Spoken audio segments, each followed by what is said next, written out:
Tonight, I want to honor my uncle Rooster. We called him Rooster for a long time, for years.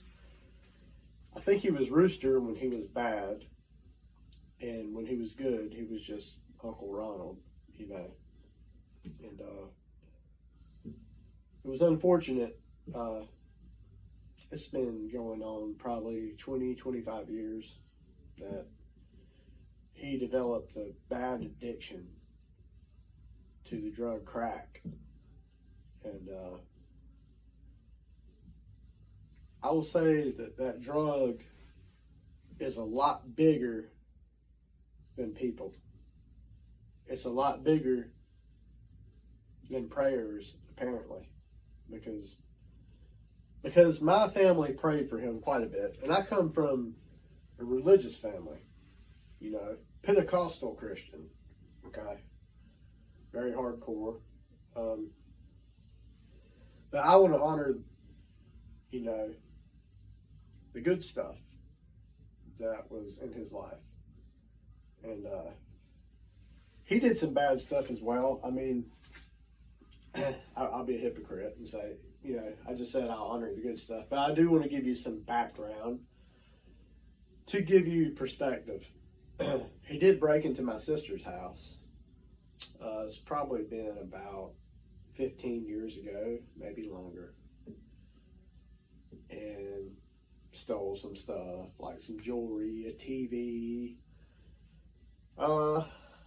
big container of change or whatever, you know. But at the end of the day, I mean, you know, he is family, and there's a reason I say that. I spent a lot of time with him, and not smoking crack. Don't think that. I never ever smoked crack, and I never smoked crack with him. I partied with him a couple times.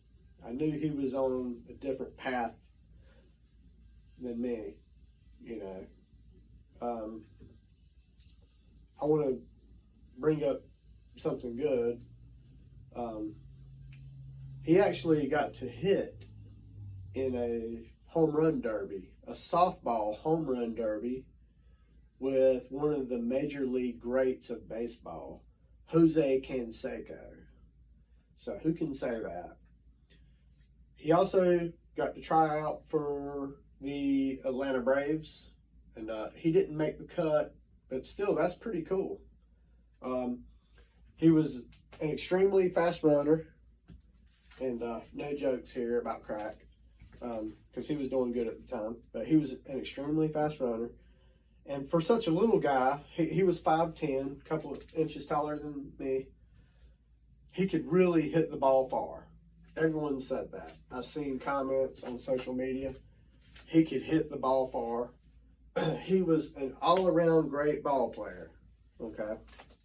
And I remember him telling me when he didn't make the cut for the Braves, he said, man, you just got to have that certain something. You got to have that magic. He said, I didn't have it. Even though ball playing is in the family's blood, because I did make a video about this before. Ty Cobb, Hall of Famer Ty Cobb of the Detroit Tigers is our cousin. So he's in our family tree. There's a video about that if you ever want to look that up. We have the book, the family tree, to prove it. Also related to Johnny Mize. I think he played for the Boston Red Sox. He might be a Hall of Famer as well. I'm not sure. I'll have to research that. So those are good things about my Uncle Rooster. Also, even though, you know, he broke into my sister's house and he stole money from a lot of people, I can't even go into all the things he did. One time he went door to door and said that his kids were in a bad car accident and they died and he needed money. I know that is the worst thing you could ever do, and you could never ever forgive someone for doing something like that, when they lie about something like that.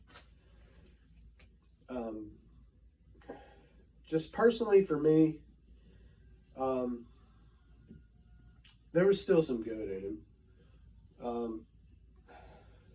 There was still a good person in there somewhere. It's just that there was a drug out there that was bigger than him. And I remember one time he gave me this sweater. He said, "Man, I can't wear this sweater anymore. You'd probably like it." And for some reason, I just remember this sweater.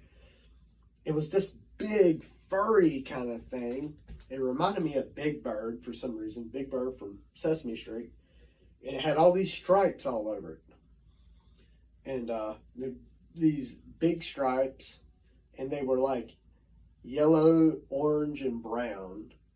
And I wore the fuck out of that sweater, man. And I'm not sure what happened to it at this point. Probably lost it in my divorce a few years ago. She probably threw it in a dumpster somewhere. That's a different story. But I love that sweater so much. And it made me feel like an artiste, you know. Love that sweater. I wish I still had it to this day. Never forgot that he gave that to me. It's just one of those things that kind of sticks out in your mind, you know, about someone. We watched a lot of TV together, like that show, The First 48. You know, that was one we watched. Smoked a lot of cigarettes. Drank some beers together. But it's almost bittersweet, you know. I know how the family feels right now. You know, we all remember the good stuff. We remember the phases he went through, you know. But last night, he lost his life.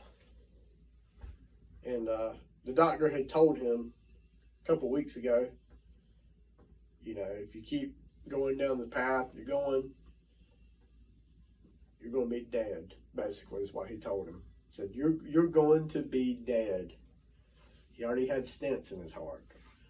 He was drinking every day, smoking every day, still smoking crack, probably any other drug he could get his hands on, you know, at the time.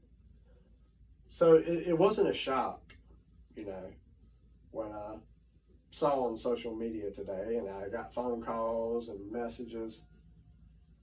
So at least I can say it wasn't a shock, you know.